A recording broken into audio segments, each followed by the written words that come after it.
Okay, so if ever, ito yung unang vlog na gagamit tayo ng 360 camera, no? So, subok-subok lang muna. Hindi ko alam kung anong pwedeng mga mangyari or maganap habang gumagamit tayo ng ng 360 camera. So, hopefully, okay naman yung camera. Yung audio, syempre, ito nga yung unang beses pa lang eh. So wala pa akong testan kahit sa bahay. Hindi ko pa tinesting talaga kung gagana yung audio. But connected naman siya to each other and hopefully it works well.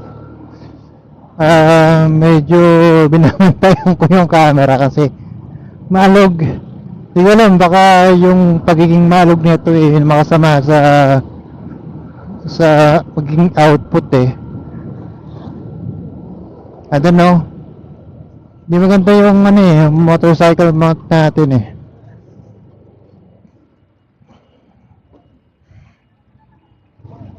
Yan. I have a real chance and ito medyo I think medyo mas okay ito kaysa kanina. Ano bang araw ngayon? September 5. Yes, September 5 and 1:30 na ng tanghali. 1:30 ng tanghali. Medyo maambon. So, itong camera naman, yung 360 camera, ay waterproof naman. So, yes, it's okay. Tapos, yan, connected sa intercom na waterproof din. Actually, ngayon, today, declared as walang pasok ang mga student.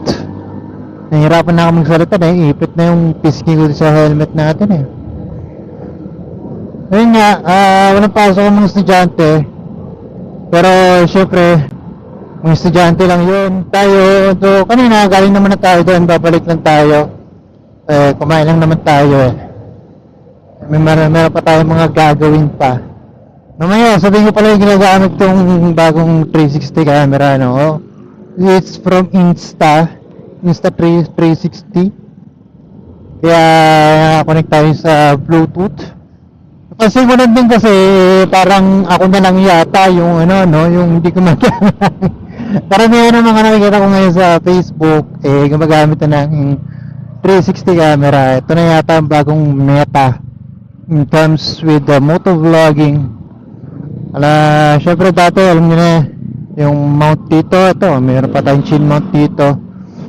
Shout out kay Hank para sa chin mount na to.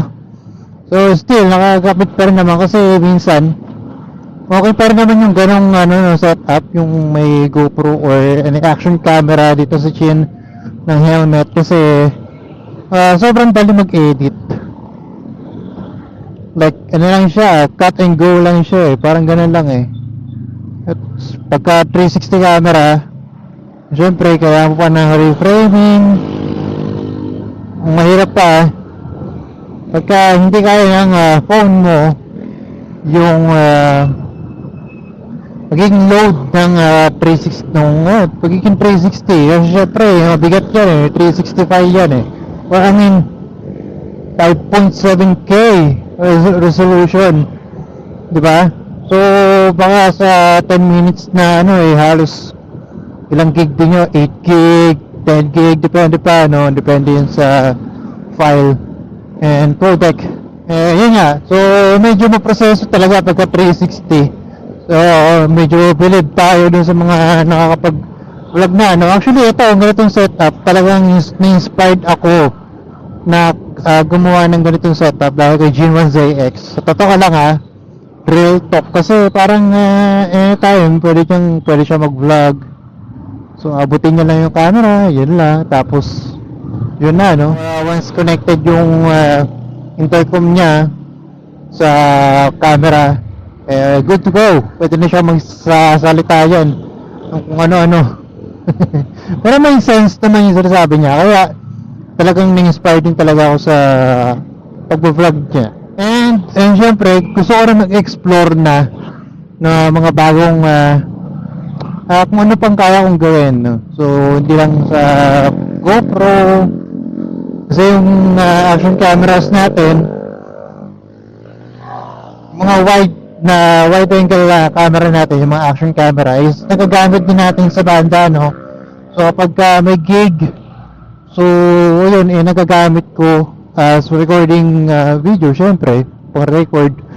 Tapos yun, ni-edit natin, may iba-ibang angulo yung performance na ginagawa namin, live performance. By the way, shout out sa Trick Project. So sa mga gusto o mahilig sa banda, no, rock and roll band, follow Trick Project.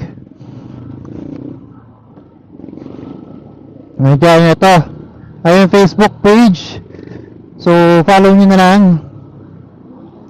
And also sa Spotify, meron din tayo. So meron na kaming isang kantang na i-release. Actually, may marami pa eh. Kailangan lang namin ng time to record those songs. So, isa-isa lang namin. So, sa ngayon, yun nga, nabanggit ko, mayroon ng isa yung Fandemia actually, Fandem, yeah. Yeah, follow nyo lang yung page and yeah, meron, magkakaroon pa ng kasunod yan, sigurado. Kasi, punti-unti, yun nga, nag-iipon na rin kami ng pang album launch yung next naming target talaga. So, lahat kami excited para doon. Sana excited din kayo para doon sa gagawin namin.